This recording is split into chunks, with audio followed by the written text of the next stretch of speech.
Hallelujah. आप जरा वचन को बड़े ध्यान से सुनना, क्योंकि आज वचन आपको आशीषित करेगा।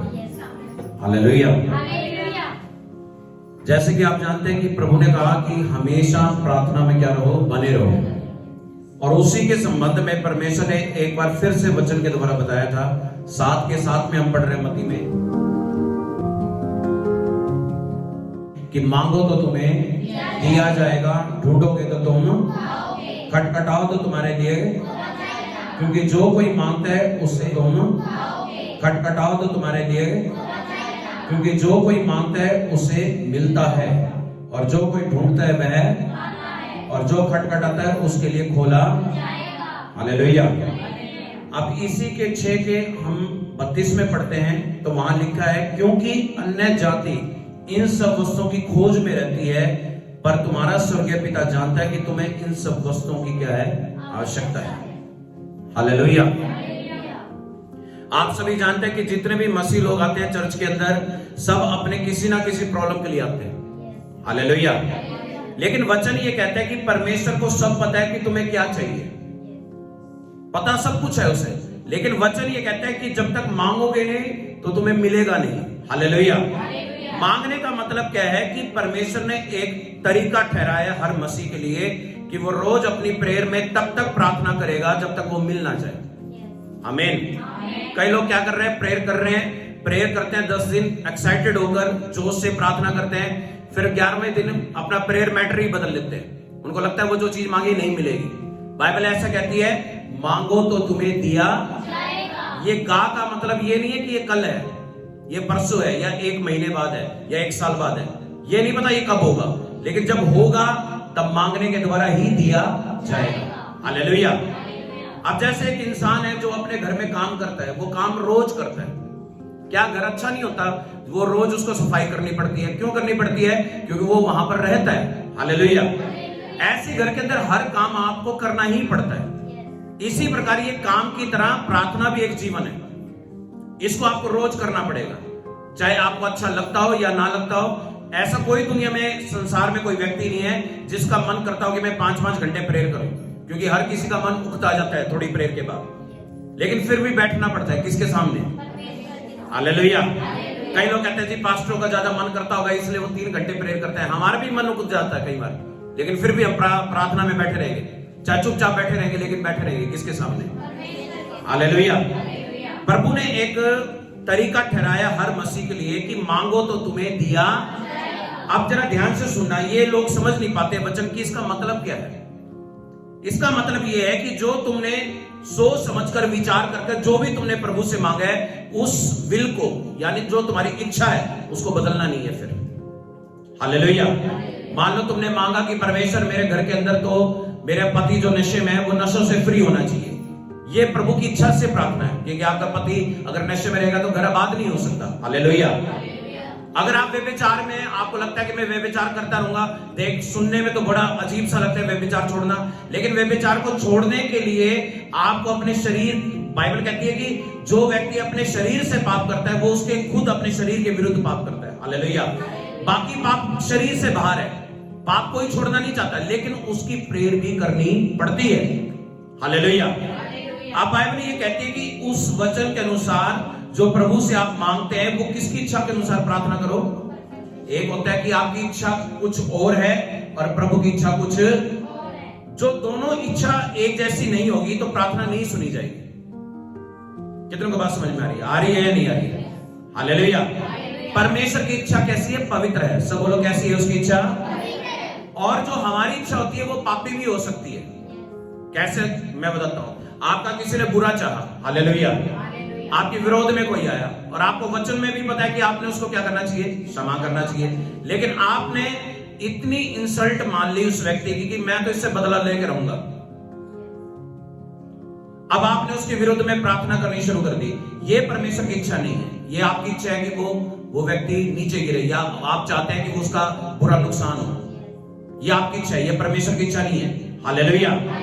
अगर हम ऐसे सभी की प्रार्थना करने लग जाएं कि इसका बुरा हो, उसका ये हो, तो फिर हम मसीह नहीं है। फिर बाइबल कहती है तुम आशीष के लिए बुलाए गए हो। हालेलुया।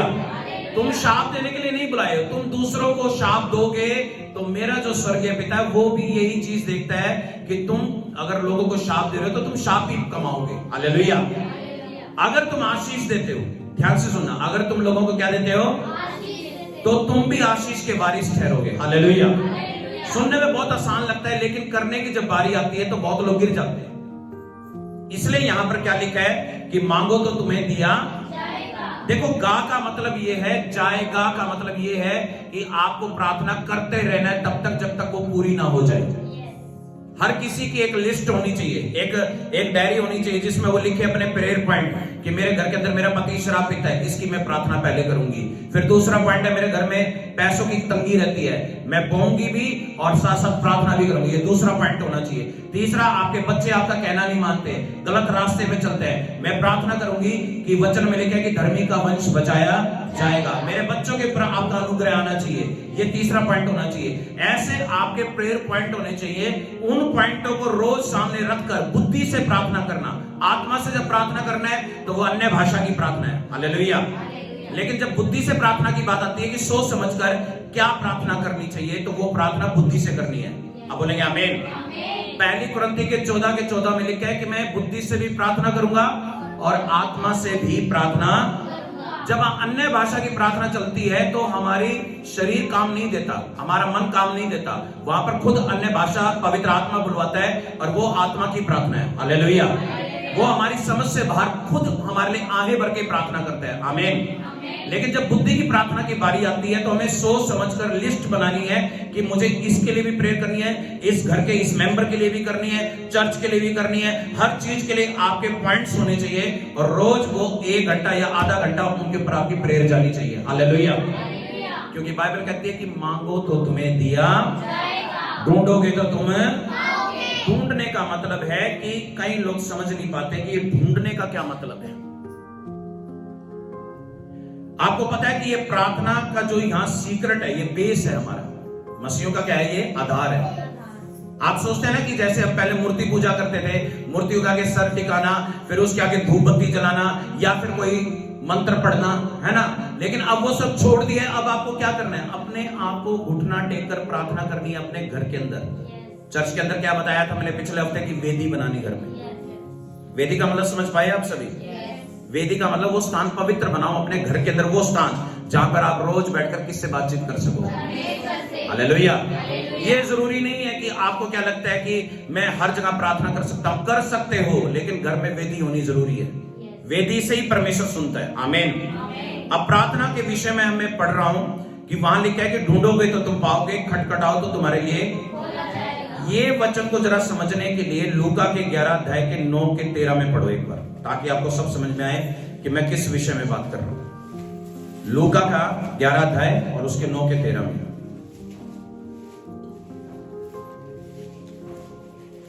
लेकिन उससे पहले हम 5 में पढ़ेंगे। लूका के 11 अध्याय के 5 में प्रार्थना के संबंध में यीशु की क्या शिक्षा है, पढ़िए वहां। जब उसने उससे कहा, तुम में से कौन है कि उसका एक मित्र हो और वह आधी रात को उसके पास जाकर उससे कहे, हे मित्र, मुझे 3 रोटियां दे, क्योंकि एक यात्री मित्र मेरे पास आया है और उसके आगे रखने के लिए मेरे पास कुछ नहीं है। और वह भीतर से उत्तर दे, मुझे दुख न दे, अब तो द्वार बंद है और मेरे बालक और मेरे पास बिछोने पर है, इसलिए मैं उठकर तुझे नहीं दे सकता। मैं तुमसे कहता हूँ, यदि उसका मित्र होने पर भी उसे उठ कर न दे, तो भी उसके लज्जा छोड़कर मांगने के कारण उसे जितनी आवश्यकता हो उतनी उठ कर देगा। बस आप बोलेंगे आमीन। प्रभु यीशु मसीह ने ये बात वचन के द्वारा समझाई या एग्जाम्पल के तौर पर समझाई कि एक मनुष्य जो आधी रात के समय अपने पड़ोसी मित्र के पास गया, क्योंकि उसके घर में मेहमान आए थे और घर के अंदर रोटी नहीं बनी हुई थी, आटा भी नहीं था, कुछ भी नहीं था। हालेलुया। और वो अपने पड़ोसी के घर में जाके कहता है, अपने मित्र से कहता है रात के 1 या 2 बजे, हालेलुया, खटखटा के कहता है कि हे मित्र, मुझे कितनी रोटियां दे दे? देखो ध्यान से सुनो, कितनी रोटियां दे दे? 3 रोटियां दे दे, ताकि जो मेरे घर में मेहमान आया कि मैं उसको रोटी खिला सकूं। हालेलुया। फिर लिखा है, क्योंकि एक यात्री मित्र मेरे पास आया है और उसके आगे रखने के लिए मेरे पास कुछ भी। ध्यान से पढ़ना 11 के 6 में 7 में लिखा है कि वह भीतर से उत्तर देता है, मुझे दुख ना दे। वो व्यक्ति जिससे वो मांग रहे, वो रात के समय सोते हुए बोल रहा है, सोते सोते, कि मुझे दुखी मत कर अब रात को। हालेलुया। फिर आगे क्या लिखा है? अब तो द्वार बंद है। अब तो द्वार, यानी का क्या मतलब है इसका? कि रात बहुत हो चुकी है और मैं उठ नहीं सकता, मेरे बच्चे मेरे साथ बिछौने पे सो रहे हैं, मेरी वाइफ सो रही है, मेरे बच्चे सो रहे हैं, मैं उठ के नहीं दे सकता खाना तुझे। हालेलुया। और बाइबल ये कहती है कि वो उसका मित्र है, वो व्यक्ति उसका क्या है? मित्र होते हुए भी उसको इनकार कर रहा है। आप मेरी बात को जरा ध्यान से समझना। हालेलुया। अब आगे देखो क्या लिखे वहां पर, पढ़ो। और मेरे बालक मेरे पास क्या हुए हैं? बिछौने पे, यानी सो रहे हैं मेरे साथ। हालेलुया। इसलिए मैं उठकर तुझे नहीं दे, इसलिए मैं उठकर, अब वो अपने कंफर्ट को नहीं छोड़ेगा। उसको कंफर्ट है कि भाई अपने बिस्तर में लेटा है, नींद आ रही है, ऊपर से बच्चे भी साथ हुए, अरे नहीं भाई तू और कहीं जाके ले ले। नहीं नहीं नहीं नहीं। अब वो व्यक्ति क्या कह रहा है? 8 में लिखा है कि मैं तुझसे कहता हूं, यदि उसका मित्र होने पर भी उसे उठकर ना दे, तो भी उसकी लज्जा छोड़कर मांगने के कारण जिसने जितनी आवश्यकता हो उतनी उठकर उसको। आपको मेरी बात समझ में आई? आपको समझ में आया? ये प्रार्थना के संबंध में यीशु ने बात बताई थी कि कई लोग क्या सोचते हैं कि जब परमेश्वर से मांगने की बारी आती है तो किसकी इच्छा के अनुसार मांगना है। पहली बात, प्रभु की इच्छा के अनुसार। अपनी इच्छा के अनुसार मत मांगना। अगर तुम्हारा मन, जैसे कि मैं आपको बताता हूं किस इच्छा के, आपको कैसे पता चलेगा कि हम प्रभु की इच्छा से कैसे मांग रहे हैं? मान लीजिए आपके घर के अंदर आमदनी है नहीं, आपके पति या आपके भाई या जो भी आपके घर में मेंबर है वो कमाते नहीं है। हालेलुया। और आपने मांग लिया जी मैं तो करोड़ों की कोठी चाहता हूं, करोड़ों के मेरे पास व्हीकल होनी चाहिए, करोड़ों का मेरा बिजनेस होना चाहिए। ये ऐसी प्रार्थना फजूल है, ये प्रार्थना नहीं सुनता यहोवा। हालेलुया। पहले ये प्रार्थना करो कि मैं बोने वाला बनूं, ताकि बोने से ही धन वापस आएगा, क्योंकि वचन में लिखा है बोने के कारण ही मेरा जो दिल कठोर हो जाता है, बोते समय कलीसिया में दे नहीं पाता, तो वो मेरा मन खुले, ताकि मैं जब ज्यादा दूंगा तेरे राज्य में तो मुझे वापस रिटर्न आप करेंगे। आमीन। फिर ये बोलो कि मेरे घर के अंदर जो मेरे घर के मेरे हस्बैंड हैं या मेरे ससुर जी हैं या जो भी घर में कमा रहे हैं, उनके ऊपर ऐसी आशीष दे कि हमें बहुतायत से दिया जाए। हालेलुया। फिर वो क्या होगा कि वो किसकी इच्छा के अनुसार फिर आप मांगेंगे कि मान लीजिए आपके घर के अंदर आप 2 घर के कमरों में रहते हैं, 2 कमरों में रहते हैं, तो आप मांग सकते हैं परमेश्वर मुझे एक, आप मैं इतना बोने वाला क्रिश्चियन हूं, मैं हर मंथली अपना दशमांश बराबर बोता हूं, तो मुझे अपनी छत चाहिए। अब मेरी कंबाइंड फैमिली हो चुकी है, कंजस्टिव हो गया घर, लोग घर में अच्छी तरह से रह नहीं पाते, मुझे अपना सेपरेट घर चाहिए, तो परमेश्वर तैयारी करेगा उसके। हालेलुया। ऐसे बोलकर नहीं कि मुझे करोड़ों की कोठी में जाना है, अरबों की कोठी में जाना है। आपको बोलना है सिर्फ कि परमेश्वर मेरे लिए अलग से घर दे। आमीन। क्योंकि तुम्हारी आवश्यकता के अनुसार वो देगा। हालेलुया। तो ये किसकी विल के अकॉर्डिंग हुई प्रेयर? प्रभु की इच्छा के अनुसार। अब यहां वचन क्या कह रहे हैं, जरा ध्यान से सुनना, कि वो व्यक्ति वहां खड़ा रहा और दरवाजे को खटखटाता रहा जब तक वो व्यक्ति वो खड़ा ना हो गया। आपको बात समझ में आई? ऐसे हम कई बार प्रेयर करते रहते हैं घर में कि प्रभु जी मेरे घर में ये होना चाहिए, मेरे घर के सब मसीह बन जाए, मेरा पति अभी मसीह में नहीं है, शराब पीता है उसकी छूट जाए। आप लगातार जब तक प्रार्थना करते रहेंगे जब तक वो छूट ना जाए, छोड़ेंगे नहीं प्रेयर को। आमीन। क्योंकि जब तक मांग रहे हैं जब तक दे ना दे परमेश्वर। आमीन। फिर वो प्रार्थना क्या हुई जो आपने प्रार्थना लेकर बीच में छोड़ दी? यानी तो आपके मन में ये शैतान ने मन में भर दिया कि जो तू मांग रहे हो वो मिलेगा ही नहीं। हालेलुया। आज ऐसे ही तो हो रहा है कलीसिया के अंदर कि लोग आते हैं चर्च में, प्रार्थना करते हैं, करते भी हैं, करवाते भी हैं, लेकिन उनमें इतना विश्वास अब तक आया नहीं है कि प्रार्थना के जीवन से सब कुछ मिल सकता है। चर्च में मैंने कितनी बार ये सेंटेंस बोला है कि आप अपनी प्रेयर से सब कुछ ले सकते हो। किससे? सब कुछ, एवरीथिंग। हालेलुया। धन भी ले सकते हैं, आशीष भी ले सकते हैं, बच्चों को ब्लेस भी कर सकते हैं, अपने घर की हर कमी को दूर कर सकते हैं। किससे? प्रार्थना से। अब प्रार्थना के विषय में यीशु मसीह ने क्या कहा कि तुम जैसे उस व्यक्ति के मांगने पर उसने लज्जा छोड़ दी। क्या करी? उसने लज्जा छोड़ दी। लज्जा का मतलब होता है कि उसने नहीं सोचा कि भाई ये सो रहा है या इसके बच्चे साथ में लेटे हैं, वो बार बार खटखटाता रहा, इतना खटखटा दिया दरवाजा कि उस व्यक्ति को उठना ही पड़ा। एक बार तो आपको लगेगा प्रेयर के अंदर कि रोज ही एक ही बात को लेकर मैं प्रेयर करे जा रहा हूं, अरे मुझे तो शर्म आने लगी है प्रभु से कि मैं एक ही बात बार बार मांग रहा हूं। अरे शर्म नहीं करनी, लज्जा छोड़कर। क्या करके? जरा ध्यान से सुनना मेरी बात को। लज्जा छोड़कर प्रभु की इच्छा के अनुसार मांगते जाओ, मांगते जाओ, मांगते जाओ, वो आएगा रिटर्न यीशु मसीह के नाम में। Hallelujah, hallelujah.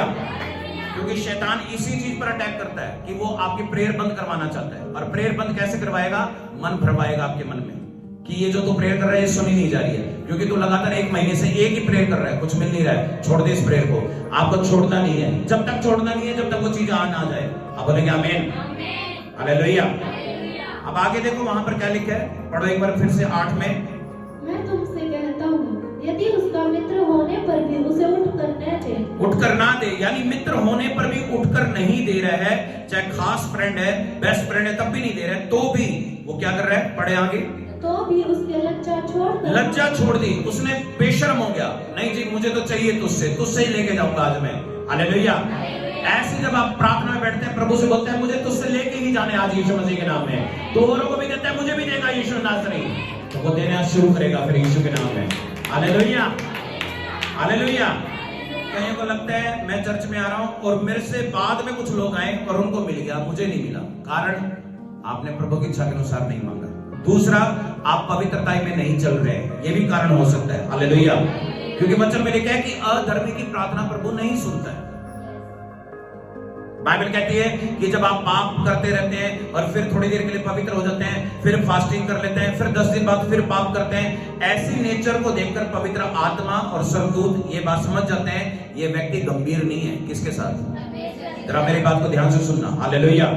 इसी तरह हमारी प्रार्थना भी वैसी होती है, जितना हम पाप करते हैं उतनी ही प्रार्थना पाएगी हमारी।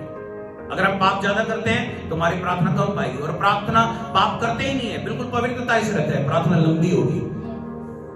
हालेलुया। कई लोग कहते हैं जी इतने घंटे कैसे प्रेयर हो जाती है? मैं आपको बताता हूं कैसे हो जाती है। हालेलुया। अपने घर के एक एक मेंबर की प्रेयर करोगे, चर्च की प्रेयर करोगे, नॉर्मली अपनी प्रेयर करोगे, 1 घंटा वैसे ही हो जाता है। हालेलुया। फिर आगे की प्रेयर कैसी करेंगे? आगे की प्रेयर ऐसे करेंगे कि आप प्रभु से बोलेंगे कि मुझे ये प्रेयर मैंने बहुत कर ली है, पवित्र आत्मा, अब मैं आत्मा से प्रार्थना करना चाहता हूं। कैसे प्रार्थना करना चाहता हूं? आत्मा की प्रार्थना है, अन्य भाषा की प्रार्थना, जिसकी कोई लिमिट नहीं है। आमीन। वो 5 घंटे, 10 घंटे, 20 घंटे कितनी कर लो, और ना तुम्हें थकान होगी ना तुम्हारी जीभ थकेगी। Hallelujah, hallelujah. और जिस दिन अन्य भाषा मिल गई, आपको 2 घंटे, 3 घंटे, 4 घंटे का प्रेयर में पता नहीं चलेगा। और कई लोग सोचते हैं इतनी प्रेयर कर रहे हैं, और तेरे घर के लोग या पड़ोसी तुझे कहेंगे अरे तू पागल हो गया, किसके सामने इतनी प्रेयर कर रहा है? वो लोग आपकी प्रार्थना जो रुकवाने आए वो उसको किसने भेजा? शैतान ने। सुन लो ध्यान से। हालेलुया। अब प्रार्थना जो व्यक्ति करता रहेगा, किसी की नहीं सुनेगा, उसको रिजल्ट मिलेगा। हालेलुया।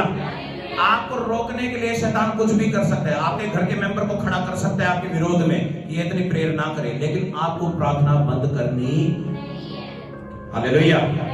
अब वचन में देखो 9 में क्या लिखा है वहां पर कि और मैं तुमसे कहता हूँ कि मांगो तो तुम्हें दिया जाएगा, ढूंढो तो तुम पाओगे, खटखटाओ तो तुम्हारे लिए खोला जाएगा। क्योंकि जो कोई मांगता है उसे मिलता है, और जो कोई ढूंढता है वह पाता है, और जो खटखटाता है उसके लिए खोला जाएगा।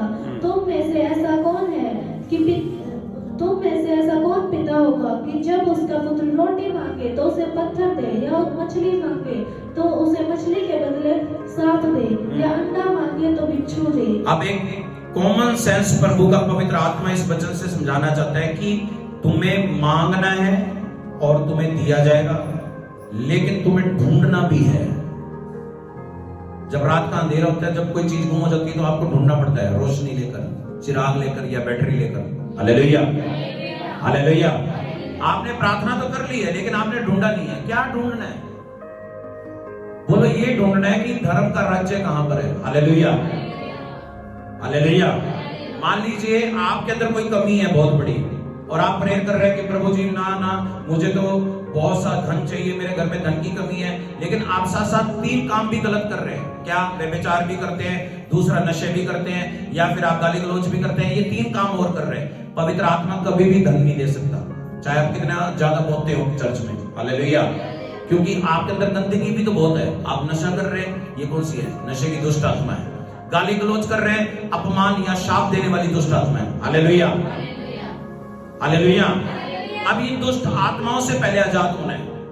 जब दुष्ट आत्माओं से आजाद हो जाते हैं, आपका जो भी वचन आप बोलते हैं वो सोच समझ के बोलते हैं। कुछ भी आप बोलते हैं दूसरों के विषय में वो भी सोच समझ के बोलते हैं। तो इसका मतलब ये है कि आप अब समझदार हो चुके हैं, आप बच्चे नहीं है अब। हालेलुया। शुरू में सब बच्चे होते हैं, कुछ भी बोलेंगे, चर्च में बैठेंगे, इसको गलत बोलेंगे, उसको गलत बोलेंगे, लेकिन उनको खुद नहीं पता कि वो खुद भी गलत है। हालेलुया। बाइबल कहती है जब खुद पाप करता है तो दूसरे के पाप के ऊपर उंगली नहीं उठानी है, पहले अपना आप को क्या कर, पवित्र कर, तब दूसरे को भी पवित्र परमेश्वर कर देगा। आप बोलेंगे आमीन। हालेलुया। अब वचन के अनुसार ये परमेश्वर क्या बताना चाहता है कि तुम्हारा जो संसारिक पिता है, तुम उससे कुछ भी मांगते हो, वो तुम्हें रोटी के बदले पत्थर नहीं देता। तुम उससे कुछ अच्छी चीज मांगते हो, वो तुम्हें बिच्छू या सांप नहीं खा देता खाने के लिए। मांस देगा तो मांस मांगा है, मछली मांगे तो मछली देगा, मीट मांगा तो मीट देगा, गंदी चीज नहीं खिलाएगा तुम्हें, गंदा पाप होने पर भी। तो तुम्हारा स्वर्गीय पाप जो पिता है स्वर्ग में, वो कितना पवित्र है। हालेलुया। वो तो तुम्हारे मांगने से ज्यादा अच्छी चीज देगा, जो तुम मांग रहे हो उससे भी बेस्ट देगा। कई बार हम कहते थे हमें तो 10,000 की नौकरी चाहिए, और आपने ऐसे बोला 10,000 की नौकरी चाहिए, लेकिन प्रभु कह रहे हैं मैं तो 1 लाख की नौकरी देना चाहता हूं तुझे। हालेलुया। अब 1 लाख की नौकरी कैसे मिलेगी वो भी मैं आपको बता देता हूं। हालेलुया। तो तुम्हें दिया तो सो इट इज मीन, हम अगर मान लो बहुत आत्मिक भी हैं तो कई लोग सोचते हैं नहीं जी प्रार्थना से सब कुछ मिल सकता है। प्रार्थना कर लो 10 घंटे, 1 साल तक करते रहो, प्रार्थना करते रहोगे तब भी पैसा नहीं आएगा, पैसा आएगा आपके बोने से ही। हालेलुया। क्योंकि वचन कहते हैं कि खाली जमीन पर कभी भी फसल नहीं उगती, उसमें खरपतवार या कांटे या उठगारे उगेगी। हालेलुया। खाली जमीन के ऊपर जब बीज नहीं गिरेगा तो वो फल कैसे ले जाएगा। हालेलुया। ऐसे ही मसीहों को अपने जो अपना 10वां हिस्सा होता है कान देना चाहिए। कलीसिया, चाहे मान लो आपका पति चाहे मसीह में नहीं है, लेकिन पत्नी मसीह है, तो भी वो अपने पति को ये बात बोले कि मैं विश्वास करती हूं तो मुझे बोने के लिए दे तू मुझे, ये भी जिम्मेदारी आपकी बनती है। हालेलुया। कई लोग कहते हैं कि हस्बैंड आएगा तो वो बोएगा, नहीं नहीं नहीं, आप क्या कर रहे हैं, आप तो अपने घर के लिए प्रेयर कर रहे हो, तो आपको अपने पति से लेके बोना चाहिए। आमीन। अब वचन से क्या यहाँ पर स्पष्ट समझ में आया कि जैसे हमने 11 में पढ़ा कि तुम में से ऐसा कौन पिता है जब उसका पुत्र रोटी मांगे तो उसे क्या दे, और मछली मांगे तो क्या दे। ऐसा कोई बाप नहीं है। उसका एग्जांपल तौर पे उसने क्वेश्चन मार्क लगा के पीछे 12 में पढ़ते हैं तो क्या लिखा है, या अंडा मांगे तो क्या दे उसे। तो यहाँ 13 में देखो क्या लिखा है, जब तुम बुरे होकर अपने बच्चों को अच्छी वस्तु देना तो तुम्हारा स्वर्गीय पिता मांगने पर तुम्हें क्या ना देगा। अब आपको समझ में आया यहां पवित्र आत्मा के विषय में क्यों लिखा है, क्योंकि वो ये कहना चाह रहा है कि जो भी कुछ मिलता है वो पवित्र आत्मा की इच्छा से मांगने पर मिलेगा। आमीन। मैंने आज तक कोई धर्मी व्यक्ति ऐसा प्रार्थना करते नहीं देखा कि मेरा पड़ोसी मर जाए, मेरे रिश्तेदार जो मेरी बुराई करते हैं उनके मुंह में कीड़े पड़ जाए, या ऐसे कहें कि जो मेरे बच्चों को मारते हैं या मेरे बच्चों को गाली देते हैं उनका घर उजड़ जाए। ऐसा धर्मी कभी प्रार्थना नहीं करता। धर्मी ऐसे प्रार्थना करेगा, अगर मुझे बुराई मिल रही है तेरे नाम के कारण तो उनको डबल आशीष दे मेरे परमेश्वर। हालेलुया। आपके ऐसा बोलने के कारण ही वो लोग मसीह बन जाएंगे, आप ऐसा बोलोगे तो। हालेलुया। क्योंकि वचन कहता है कि आपकी जुबान में ही जीवन है, आपकी जुबान में ही मृत्यु है, आपकी जुबान में ही शाप है, आपकी जुबान में ही आशीष है। हालेलुया। जब आप दूसरे को अच्छा बोलते हैं तो वो अपना भी गंदा व्यक्ति भी अच्छा बन जाएगा, गारंटी है इस बात की। क्योंकि वो भी कितनी देर तक होल्ड कर पाएगा गंदी बातें, उसको लगेगा ये मेरे बारे में अच्छा बोल रहा है तो मैं इसका बुरा क्यों चाहूं। हालेलुया। हालेलुया। उसने बताया कि कोई तुझे मारे तो तेरे शरीर को घात कर सकता है, आत्मा को नहीं मार सकता। आमीन। इसलिए तू किसी का विरोध मत कर, विरोध कर तो पवित्र आत्मा के द्वारा दुष्ट आत्मा का विरोध कर, जिसके कारण वो व्यक्ति गंदा बना। हालेलुया। जब तू दूसरों का विरोध करेगा तो तुझे जीना मुश्किल हो जाएगा दुनिया के अंदर, लेकिन तू पीछे रहकर उनके पर जो दुष्ट आत्मा आकर तुझ पर अटैक करती है उन पर वार कर प्रार्थना से। हालेलुया। तो तू उस अपने शत्रु को अपना मित्र होता हुआ देखेगा। अब बोलेंगे आमीन। हालेलुया। इसलिए मसीहों का कोई भी दुश्मन होता, ये बात याद रखना। मसीहों के सब लोगों, जितने भी पवित्र लोग प्रभु के पास आते हैं, उनके जीवन के विचारों को देखकर, उनकी सच्चाई को देखकर सब उनके विरोधी भी शांत हो जाते हैं और वो भी कहते हैं कि इनका परमेश्वर महान है, जो इनकी शिक्षा है वो पवित्र है, हम भी इसी को सपना अपनाएंगे। आमीन। अब वचन के अनुसार आपने एक बार फिर पढ़ लो जो मैं कहना चाह रहा हूं, फिर से उसी में मत्ती के साथ में पढ़ो।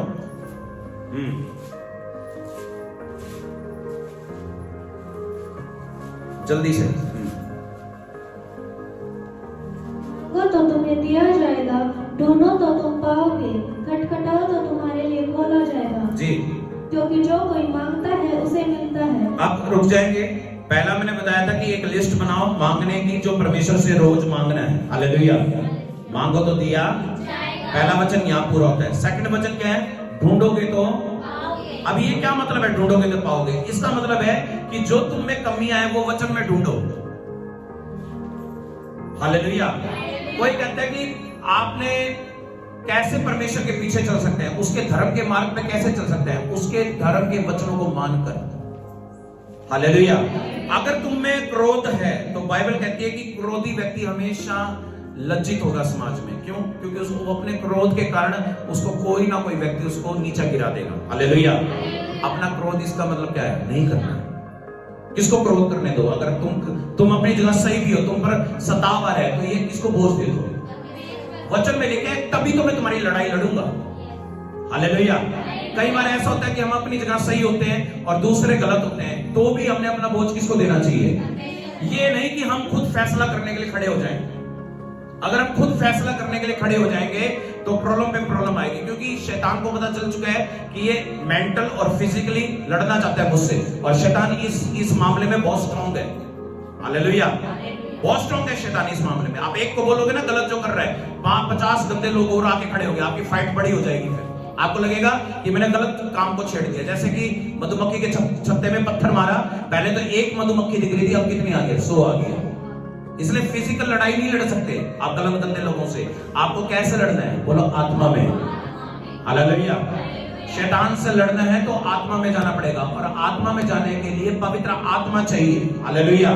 और जब पवित्र आत्मा मिलती है तो सामर्थ मिलती है। एक बात याद रखना, आप में से कई लोग समझ नहीं पाते, जब भी पवित्र आत्मा मिलेगी आपको फील होता है कि कुछ मेरे अंदर गया है। आप मेरे साथ है या नहीं है? गया का मतलब कुछ मेरे अंदर आया है और मेरे शरीर में करंट लगा है। ये कौन है? पवित्र आत्मा। अब जब ये आपके अंदर आ रहा है, ये खुद आपकी प्रार्थना करेगा। आप तो बस एक सोर्स है, आप बोल तो आप ही रहे, लेकिन आपके अंदर से आपकी इमोशन, आपकी फीलिंग निकाल के वही प्रेयर करेगा। हालेलुया। फिर आपको पता लगेगा कि मैं प्रार्थना नहीं कर रहा था, ये मेरे अंदर से कौन कर रहा था? पवित्र। वो खुद पिता से हमारे लिए प्रार्थना करता है। हालेलुया। तो ये कहने का मतलब है कि धर्म के मार्गों पे चलने का मतलब है ढूंढना उन वचनों को जिससे आपको पता चल सके कि मैं क्या गलती कर रहा हूं और क्या गलती नहीं कर रहा हूं। जो अपनी गलतियों को लिख लो कोरे कागज पर और वही प्रार्थना करो और वही वचन ढूंढो कि ये कैसे ठीक हो सकता है। हालेलुया। 99% लोग 4 चीजों में फंसे होते हैं। या तो कोई घर होगा तो नशे में फंसा हुआ है, नशे की क्या है? दुष्ट आत्मा है। चोरी कोई कर रहा है तो चोरी की भी दुष्ट आत्मा है। लड़ाई घर में है तो इसका मतलब घर में पवित्र आत्मा नहीं है। सीधा सा लॉजिक है। हालेलुया। पवित्र आत्मा जिस घर में रहता है वहां लड़ाई होती ही नहीं है। सुन रहे हैं या नहीं सुन रहे?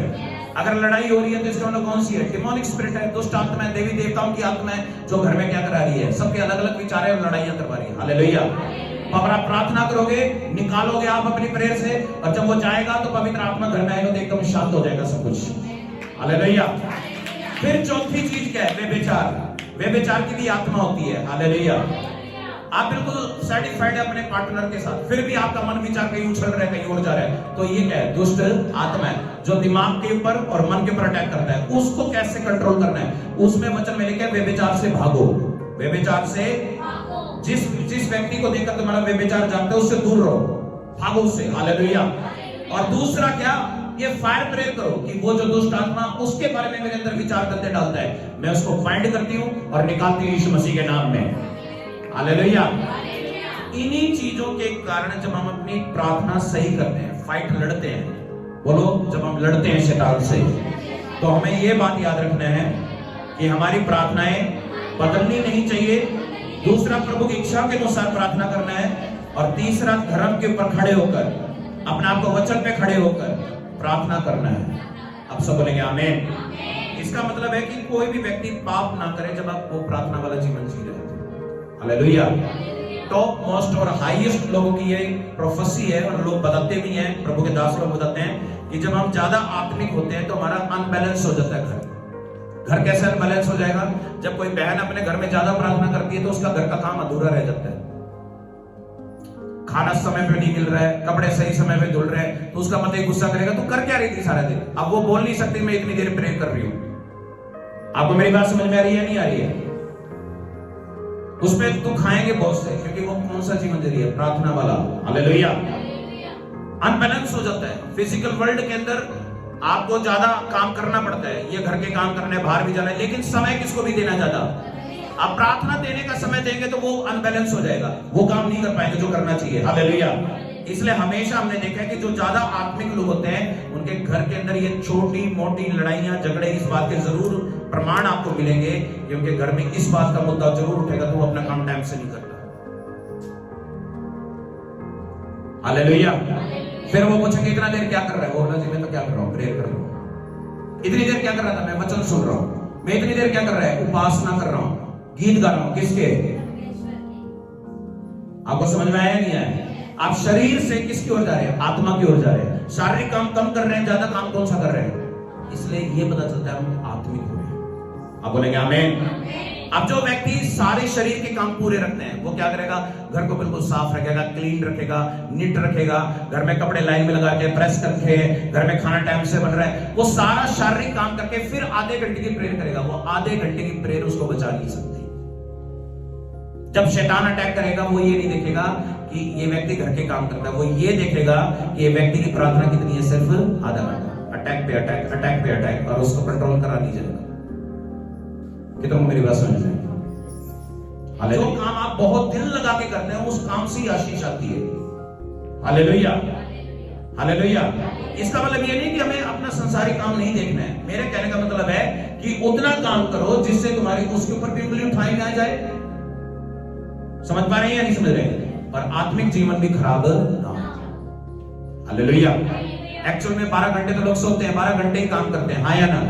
अगर उसमें 5 घंटे प्रार्थना में निकल गए या वचन पढ़ने में निकल गए या फिर गीत गाने में निकल गए, बाकी 6 घंटे में घर का काम नहीं निपट रहा है, तो भी एडजस्ट करना है। वो 1 घंटे प्रेयर सुबह हो सकती है, 2 घंटे दोपहर की हो सकती है, 1 घंटा शाम की हो सकती है। लगातार 5 घंटे मत करो, लेकिन वो बांटा जा सकता है। हालेलुया। हालेलुया। लेकिन घर को नियोजित भी करो, साथ साथ अपनी आत्मिक जिंदगी को किससे जोड़कर चलो, तो फिर अटैक नहीं होंगे। किसके आक्रमण नहीं होंगे? शैतान के। हालेलुया। शैतान को पता चल जाएगा ये तो भाई प्रार्थना वाला विश्वासी है, अब मैं इसे आ नहीं सकता, ना इसके बच्चों को छू सकता, ना मैं इसके पति को छू सकता, क्योंकि इसकी पत्नी तो 1 घंटा पति की करती है, 2 घंटा बच्चे की करती है और 1 घंटा अपनी करती है। मैं कहां अटैक करूं? मुझे अटैक का कहीं मौका नहीं मिल रहा है। हालेलुया। हालेलुया। अब आपको समझना है कि प्रार्थना का कितना बड़ा मूल्य है। आमीन। अब जो प्रार्थना नहीं करते उनके विषय में परमेश्वर का वचन क्या कहता है? देखिए, एक व्यक्ति आया यीशु मसीह के पास। वो व्यक्ति आकर क्या बोलता है यीशु मसीह के सामने? ये पढ़ो आगे जरा, आपको समझ में आएगा। इसी के 8वें अध्याय के अंदर, क्योंकि जो कोई मांगता है उसे मिलता है और जो कोई ढूंढता है। नहीं 8वें अध्याय में मत्ती में आओ और वहां पर पढ़ो मेरे साथ। ये 28 में पढ़ो एक बार, क्या लिखे वहां पर? जब वह उस पार गदरेनियों के देश में पहुंचा तो 2 मनुष्य जिसमें दुष्ट आत्मा थी कब्रों से निकले हुए उसे मिले। वे इतने प्रचंड थे कि कोई उस मार्ग से जा नहीं सकता। अब जरा ध्यान से सुनना। एक गदरेनियों के देश के अंदर जब यीशु मसीह गया तो वहां 2 व्यक्तियों के अंदर क्या थी? दुष्ट आत्माएं थी, और वो कब्रों के अंदर बैठे रहते थे और उनमें इतनी दुष्ट आत्मा भयंकर थी वो उनको टच भी नहीं कर सकता था। देखता भी तो उल्टे अटैक करते थे। हालेलुया। जरा ध्यान से सुनना। जो प्रार्थना नहीं करते हैं उनका जीवन ऐसे ही है, वो दुष्ट आत्मा से भरे रहेंगे। हालेलुया। हम अंत में क्या बोलते हैं प्रार्थना में? ये सारी प्रार्थना किसके नाम से मांगते हैं? प्रभु यीशु मसीह के सामर्थी नाम से हम मांगते हैं। बोलते हैं नहीं बोलते हैं? अब जितना हमने कुछ बोला, अंत में किसको महिमा दी? शुरुआत में किसको महिमा दी? हे पिता परमेश्वर, हम तेरा धन्यवाद करते हैं कि आज का तूने दिन दिखाया, आज का मेरे जीवन के अंदर तूने मेरी शक्ति दी, सामर्थ्य, बुद्धि दी कि मैं आज प्रार्थना में बैठ पा रहा हूं। मैं निरोगी हूं, मुझे कोई रोग नहीं है, मैं चंगा हूं, मैं तेरा धन्यवाद करता हूं। हालेलुया। पहले धन्यवाद करके किसकी महिमा करी, फिर बाद में अपनी सारी बातें बताई। मेरे घर में ये, मेरी प्रॉब्लम ये, मेरे बच्चे ये, मेरे इन सबको सही कर प्रभु। हालेलुया। लेकिन जब प्रार्थना करी तो कैसे करी? विश्वास के साथ। यीशु ने विश्वास के विषय में प्रार्थना का संबंध विश्वास से जोड़कर बताया। आमीन। प्रभु ने एक जगह कहा कि अगर तुम प्रीति कर लो, क्या कर लो? तुम प्रीति का मतलब है विश्वास कर लो, जो तुम मांग रहे हो तुम्हें मिल गया है, तो तुम्हारे ऐसे विश्वास के कारण तुम्हें मिल जाएगा। हालेलुया। आपने मान लीजिए आज यहाँ प्रेयर करनी शुरू करी, यहां से आज आपने मेरे इस वचन को सुन लिया और आपने अपनी एक लिस्ट तैयार कर ली कि मुझे ये रोज प्रार्थना में मांगना है। लेकिन एक बात याद रखना, एक रूल याद रखना हमेशा। हो सकता है कि आज मेरे इस वचन देने के बाद आप में एक्साइटमेंट आ जाए बहुत ज्यादा, हालेलुया, आज से प्रार्थना देते शुरू कर दो आप। लेकिन ऐसा नहीं होना चाहिए कि 10 दिन के बाद वो जोश निकल गया, हालेलुया। याद रखना मेरे वर्ड को, क्योंकि आपका चाहे मन करे प्रार्थना का या एक टाइम सेट है। सबको पता है कि मैं अपनी प्रेयर में जब करता हूं तो ये टाइम सेट है कि 9 बजे से लेकर 1 बजे तक का टाइम मेरा सेट है कि इसमें कोई मैं फोन नहीं उठाता, चाहे कोई भी व्यक्ति फोन करे या कोई व्यक्ति इमरजेंसी करे, मुझे पता है कि मुझे प्रेयर में बैठना है, ना मुझे कोई परेशान करता। आपका एक टाइम सेट होना चाहिए, किसके साथ? अब वो टाइम आपने किसको दे रखा है हमेशा के लिए? वो टाइम कोई नहीं देगा, आप कहीं दे ही नहीं रहे। वो टाइम किसको दे रहे हैं? सिर्फ ऐसे ही आपका भी टाइम सेट होना चाहिए। वह बाइबल कहते हैं कि दानियल ने 3 समय प्रार्थना करी, 3 समय, जरा ध्यान से सुनना। सुबह अर्ली मॉर्निंग जब सूरज उगता भी नहीं है उस समय उठकर आप मुंह धोते हैं, खाना तो खाते नहीं है, चाय पीते हैं या फिर आप प्रेयर करने के लिए बैठते हैं, हालेलुया। वो समय सबसे बेस्ट है, बिल्कुल फ्रेश माइंड होता है प्रेयर करने के लिए, किससे बात करने के लिए। वो टाइम आपने 1 घंटा सुबह बहुत आसानी से दे सकते हैं। मैं कह रहा हूं आप 3 घंटे भी करेंगे ना सुबह 4 से 7 बजे, आपको पता ही नहीं चलेगा प्रेयर कब होगा। मैं करता रहा हूं, हालेलुया, हालेलुया। फिर उसके बाद आपके ये पता है कि सुबह धन्यवाद दिया, सब कुछ प्रभु के हाथ में सौंप दिया, सारा दिन संभाल लिया, काम कर लिया, घर में आप बहने हो, घर को संभालती हो, तो आपके पास इनफ टाइम होता है कि ये पता है कि मुझे घर को ज्यादा ना चमका के 1 घंटे के अंदर सारी मोटी मोटी सफाई कर देनी है, लेकिन बाकी 3 घंटे प्रार्थना में रखना है। किसके सामने? हाँ, मेरे साथ है या नहीं है? हालेलुया। कई लोग कहते हैं जी पूरा चमकाने घर, उसी चमकाने घर तो यही रह जाएगा। 1 यूहन्ना में क्या लिखा है कि तुम्हारा आंखें, तुम्हारी अभिलाषा धरती के साथ जुड़ी ना रहे, आमीन। जो चीज तुम्हें दिखती है ना आज, मेरी बाइक, मेरा स्कूटर, मेरी मोटरसाइकिल, मेरा घर, ये सब नष्ट हो जाना है एक दिन। होना है कि नहीं होना है? तुम्हारा शरीर भी नष्ट होना है एक दिन। तो तुम इसकी तरफ मन मत लगाओ। कहां मन लगाओ? अरे बोलो ना, कहां मन लगाओ? परमेश्वर में मन लगाओ। अब परमेश्वर में जो प्यार रखता है, परमेश्वर से मन लगाता है, उसका संसारिक अभिलाषाओं की तरफ ध्यान ही नहीं जाता। ध्यान जब लोगों का उधर जाएगा जब वो प्रार्थना ही नहीं करते, प्यार नहीं करते। किससे? अब कहते हैं जी आप परमेश्वर से प्यार नहीं करते। परमेश्वर से प्यार करने वाला 3 काम छोड़ नहीं सकता, प्रार्थना नहीं छोड़ सकता, प्रभु के गीत गाना नहीं छोड़ सकता, वचन पढ़ना नहीं छोड़ सकता, हालेलुया। क्योंकि जो यीशु से प्यार करते हैं वो 3 काम रोज करते हैं।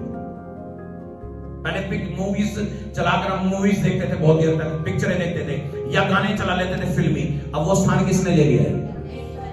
अब घर में ऊंची आवाज में किसका गीत चलेगा? वचन चलेंगे तो किसके चलेंगे? कोई वचन सुनने वाला, कोई वचन सुनना है तो उसको ऊंची आवाज में सुनेंगे घर में, हालेलुया। इससे पता चल रहा है कि आप किसकी ओर ध्यान लगा रहे हैं। ये समय आपने किसको दे रखा है? परमेश्वर को दे रखा है। अब आप कोई संसारी काम नहीं कर रहे हैं, ये बात शैतान को हजम नहीं होती। शैतान बड़ा अनकंफर्टेबल फील करता है। ये व्यक्ति पहले तो मेरा था, अब इसने छोड़कर किसको अपना लिया? प्रभु को अपना लिया है। वो चिढ़ेगा आपसे और मौका भी ढूंढेगा कि अटैक करूं, कहीं ना कहीं मौका देखूं। लेकिन आप प्रार्थना इतनी ज्यादा कर रहे हैं, अब उसको कोई मौका मिल ही, अब उसको समझ में आ चुका है कि व्यक्ति उद्धार पा रहा है, हालेलुया। उद्धार का मतलब है कि आप आनंद से चल रहे हैं। किसके अंदर? जो व्यक्ति आनंद से प्रभु में चलता है, गीत भी आनंद से कर रहा है, वचन भी आनंद से पढ़ रहा है, साथ साथ प्रार्थना भी इतने आनंद से कर रहा है जिसको लगता है नहीं बोझ लेके प्रार्थना कर रहा हूं। बिल्कुल ऐसा है कि जैसे ही घुटने टेक के प्रार्थना करी, तुरंत एकदम पवित्र आत्मा कनेक्ट हो गया। कईयों को कनेक्ट करने में पवित्र आत्मा को बहुत टाइम लगता है, घंटों घंटों ऐसे बैठे रहेंगे, कोई पवित्र आत्मा की छुमन नहीं आती, शरीर पर करंट नहीं आता। लेकिन कई ऐसे घुटने टेकते हैं, टेकते करंट सीधा टन, हालेलुया। पता चल जाता है कि प्रभु से सीधा कनेक्शन जुड़ गया है, हालेलुया। और आपने 3 बातें बोली और फिर करंट कंफर्म है, वो बात सुन ली गई है यीशु मसीह के नाम में, हालेलुया। कैसे पता चलता है कि प्रार्थना का उत्तर आ रहा है? आप जो भी बोल रहे बात उसी समय करंट लग रहे हैं, समझ लो वो बात सुनी जा रही है और पूरी भी की जा रही है यीशु मसीह के नाम में, हालेलुया। लेकिन कईयों को कोई पवित्र आत्मा का करंट ही नहीं है, पवित्रता से जी नहीं रहे, प्रार्थना करेंगे घुटना टेक कर, लेकिन दिमाग कहीं और चल रहा है। दिमाग कहीं और जा रहा है, शादी में हाँ ब्याह भी है 10 दिन बाद, साड़ी खरीदनी है, दिमाग ये भी चल रहा है, प्रार्थना में प्रार्थना भी कर रहे हैं, साथ दिमाग में वो भी चल रहा है। हाँ उसके घर में भी घुमाए सपने के अंदर कि मैं उधर जाऊंगा थोड़े दिन बाद। ये प्रार्थना नहीं है। ध्यान से सुन रहे हैं? इसलिए मैंने पिछले संडे भी बोला था, संपूर्ण मन से, संपूर्ण शक्ति से, संपूर्ण बुद्धि से, संपूर्ण अपने प्राणों से यहोवा से प्यार कर। हालेलुया। जब सारी चीजों से आप किससे प्यार करते हैं तो फिर प्रॉब्लम नहीं है। प्रभु को आपसे एक ही चीज चाहिए, आपका शरीर नहीं चाहिए, आपका मन चाहिए। हालेलुया। अब ये बात जरा समझने में बहुत तकलीफ आती है कि उन दो व्यक्तियों को जब यीशु मसीह ने चंगाई दी तो उनमें से देखो 29 में क्या लिखा है, वो चिल्लाकर कहा कि हे परमेश्वर का पुत्र, हमारा तुझसे क्या काम है। हालेलुया। दुष्ट आत्मा बोले कि तेरा हमसे। जब पवित्र आत्मा किसी के सामने जाती है ना तो वो व्यक्ति में से जो दुष्ट आत्मा वो बोल पड़ती है, वो बोलते थे तेरा मुझसे क्या काम है, तू मेरे पास क्या करने आया है। हालेलुया। यीशु मसीह जिनके पास गया उनमें जिन जिन में दुष्ट आत्मा थी, वो दुष्ट आत्मा सेकंडों के हिसाब से उनमें निकल गई। किसकी सामर्थ्य उसके ऊपर? वचन कहता है कि उसके ऊपर अभिषेक था। किसका? परमेश्वर का, पवित्र आत्मा का। हालेलुया। आप में से कई लोगों को ये बात पता नहीं है, एक अनॉइंटिंग आपके ऊपर तेल से डाली जाती है, एक अनॉइंटिंग स्वर्ग से आती है। और जो स्वर्ग की अनॉइंटिंग आती है वो तब आती है आपके ऊपर जब आप धर्म से जीवन जीते हैं, कोई भी गड़बड़ नहीं करते अपने जीवन, पवित्रता से जीते हैं, तो सीधा स्वर्ग से पवित्र आत्मा अनॉइंट करता है। हालेलुया। और वही अनॉइंटिंग सबसे बड़ी है। और वो अनॉइंटिंग किसके ऊपर थी? यीशु मसीह पर। उसका किसी ने अभिषेक नहीं करा था, तेल नहीं डाला था उसके ऊपर। हालेलुया। लेकिन प्रेरितों ने तेल डाला, प्रेरितों ने लोगों के सर पे हाथ रखा, पवित्र आत्मा मिला। आमीन। लेकिन वो खुद पवित्र आत्मा से भरा हुआ था। कौन? प्रभु यीशु मसीह। हालेलुया। अब यहां से क्लियर हो गया कि दुष्ट आत्मा का मसीहों से कोई काम नहीं है, वो खुद बोल रही है ना। आप एक बात बताना, चांद और सूरज दोनों इकट्ठे कभी निकलते देखे आपने? जब कहीं अंधेरा होता है, जब आप टॉर्च मारते हैं तो अंधेरा गायब हो जाता है कि नहीं हो जाता? अरे हाँ या ना? सिंपल सा लॉजिक है। जब किसी घर के अंदर दुष्ट आत्मा हो और मान लो पवित्र आत्मा उसके घर में आ रही है तो दुष्ट आत्मा भाग जाएगी, गारंटी के साथ यीशु मसीह के नाम में। हालेलुया। और ऐसी कोई मसीह का नाम लेता है, प्रभु का नाम लेता है, तो दुष्ट आत्मा उस घर में रहती ही नहीं है। हालेलुया। अब दुष्ट आत्मा जब घर में नहीं रहेगी तो यहां वचन में क्या लिखा है कि दुष्ट आत्मा खुद बोली तेरा मुझसे क्या काम है, यानी रोशनी का अंधेरे से क्या काम है। आमीन। पवित्र आत्मा जब किसी के जीवन में आता है तो वो व्यक्ति कभी भी गलत रास्ते पे नहीं जाता है, क्योंकि वो रोशनी में रहता है। अंधेरे में जो रहेगा, हालेलुया, वो व्यक्ति पाप करने की सोचता रहता है। मैं आपको बता रहा हूं। हालेलुया। कई लोगों को समझ में नहीं आता। मैंने फिजिकली मैं आपको बता रहा हूं कि जब हमने किसी की दुष्ट आत्मा निकाली है तो हमें आत्मिक दर्शन में हमने देखा कि किसी के सर के ऊपर काले बादल थे, वो जैसी प्रेयर करी है वो दुष्ट आत्मा बादल के रूप में, काले रूप में। हालेलुया। जैसी प्रेयर करी वो बादल चले गए और सफेद बादल आ गया। सफेद बादल क्या? पवित्र। जरा ध्यान से सुनना मेरी बात को। अंधेरे का रोशनी से कोई काम नहीं। जब दुष्ट आत्मा आपके शरीर से अलग हो जाती है, गंदे विचार आपसे अलग हो जाते हैं, तो आपके अंदर सच्चाई और पवित्रता ही आती है। आप फिर प्रभु की इच्छा पे चलते हैं। हालेलुया। पहले लोग क्या नहीं करते हैं? सरेंडर नहीं करते हैं। बोलो, समर्पण करने से ही, प्रार्थना के द्वारा ही आपके बंधन टूटते हैं। और जितने भी दुष्ट आत्माएं हैं वो सब आपके जीवन से चली जाती है जब आप आत्मा से प्रार्थना करते हैं, सच्चाई से प्रार्थना करते हैं। आप सब बोलेंगे आमीन। कितनों को बात समझ में आई? अब यहां एक बात याद रखना कि यीशु मसीह ने यह भी बात कही कि अगर तेरा विश्वास राई के दाने की तरह है तो तू राई के दाने के समान अगर पहाड़ को कहेगा उठकर, उखड़कर समंदर में जा गिर तो जा गिरेगा। आमीन। ये भी प्रार्थना से जुड़ा हुआ है। हालेलुया। राई के दाने का मतलब यह है कि राई का दाना एक सबसे छोटा दाना है सब दानों में। आमीन। लेकिन बाइबल ये भी सिखाती है दाना को क्यों यीशु मसीह ने बताया कि भाई दाने जितना भी विश्वास होगा तो तू अपनी प्रॉब्लम को कहेगा निकल जा मेरे जीवन से, तो वो निकल जाएगा।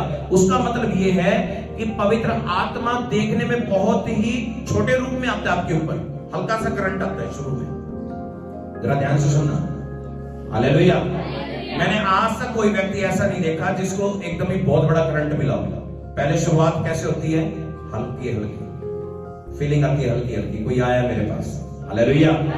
आपको जब भी आप प्रेयर करते हैं आपको लगता होगा, मुझे तो लगता है कि प्रेयर में जैसे कि कोई आमने से सामने से जा रहा है। हालेलुया। ऐसे भी हम बैठे होते थे, ऐसा फील होता है कि कोई गया है यहाँ से। हालेलुया। तो ये जो पहली शुरू में शुरुआत होती है कि आपको लगता है कोई मेरे साथ है, लेकिन अभी तक उसने छुआ नहीं है, लेकिन जैसे छूने लगा तो आपको पता चला हल्का हल्का करंट आ रहा है।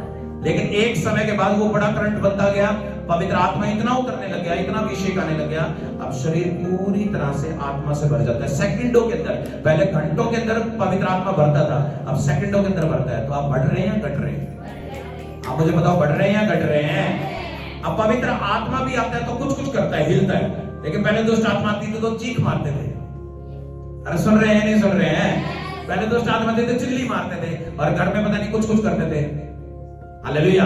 लेकिन पवित्र आत्मा आने पर हम गीत गाते हैं, अन्य भाषा बोलते हैं। हालेलुया। इसका मतलब दोनों के सिम्पटम्स सामने। दुष्ट आत्मा आएगा तो ये होता है, पवित्र आत्मा पाते हैं तो ये होता है। हालेलुया। अब ये बात याद रखना, प्रभु यीशु मसीह ने खुद कहा था कि पवित्र आत्मा से संपूर्ण हो जाओ। और उसने कहा प्रेरितों की पुस्तक के अंदर कि तुम अपने आप को पवित्र आत्मा से क्या करो? संपूर्ण करो। अब आप कहेंगे संपूर्ण कैसे होते हैं? पवित्र आत्मा से संपूर्ण ऐसा होते हैं, उसके गीत गाओ जो तुम्हें टच करते हैं, तुम्हें लगता है कि इसके गाने से मेरे अंदर आनंद आता है। हालेलुया। उसको गाते रहो गाते रहो गाते रहो, आवाज चाहे कितनी गंदी हो, नो प्रॉब्लम, लेकिन अकेले गा लो। हालेलुया। गाते रहोगे गाते रहोगे गाते रहोगे, एकदम ऐसा फ्लो बनेगा, एकदम टच करेगा। कौन सुन रहे बात को? फिर वो जब आपको टच करे तो ये बोलो कि मुझे भर दे। अब यहाँ पे जैसे पानी आता है, बड़े दिनों बाद आता है तो नलका खोलता है तो सभी कहते हैं अरे सारे बर्तन ले आओ, भर दो इसको जल्दी से। हालेलुया।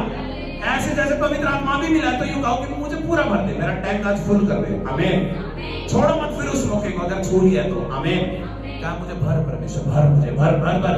और पवित्र आत्मा को ऐसा भरेगा, ऐसा भरेगा, फिर आपके अंदर इतनी सामर्थ होगी कि आप 2 लाइन बोलोगे उस प्रेयर में, वो काम हो जाएगा यीशु मसीह के नाम में। हालेलुया। तरीका समझा दिया है, यही तरीका है, अपनाना आपने। अगर धर्म के मार्गों पे चलोगे, पवित्रता से चलोगे, तो जो रियल पावर है होली गोस्ट की, पवित्र आत्मा की, वो काम करेगी। आमीन। आपको पता है एक पवित्र आत्मा अकेले में हजारों और करोड़ों दुष्ट आत्मा को 1 मिनट में, सेकंडों के हिसाब से नरक में भेज सकता है। हालेलुया। कई लोग कहते हैं जी मेरा पति कैसा सुधरेगा? मुझे तो लगता नहीं है। आप संसारिक रीति से सोच रहे हैं, लेकिन आपको पता नहीं है अगर प्रभु ने 1 सेकंड में छू लिया तो सेकंडों में बदल जाएगा यीशु मसीह के नाम में। हालेलुया। और ऐसे ही होता है, बीमारी आपको इतनी बड़ी लगती है, पता नहीं कितनी कितनी बड़ी बीमारी वाले लोग यहाँ आए, कैंसर वाले या और कोई आए, लेकिन देखने में इतनी बड़ी लग रही है, लेकिन जैसे ही प्रेयर करिए वो एकदम हील्ड हो गया। हालेलुया। आपको जो लगता है जो नहीं हो सकता, वही परमेश्वर के लिए हो सकता है। और जो तुम्हें लगता है कि ये बड़ा कठिन है, वही काम प्रभु के लिए सबसे आसान है। आमीन। इसलिए कभी मत कहो कि ये मुश्किल है, ये आसान है, हमेशा कहो सब कुछ आसान है यीशु मसीह के नाम में। हालेलुया। अब परमेश्वर क्या चाहता है कि आप अपना विश्वास कैसे बनाएं? उस राय के दाने की तरह जीवित विश्वास बनाएं, जो तुम्हें थोड़ा सा भी मिलता है, छूता है, करंट आता है, तो उस करंट को और बढ़ाओ।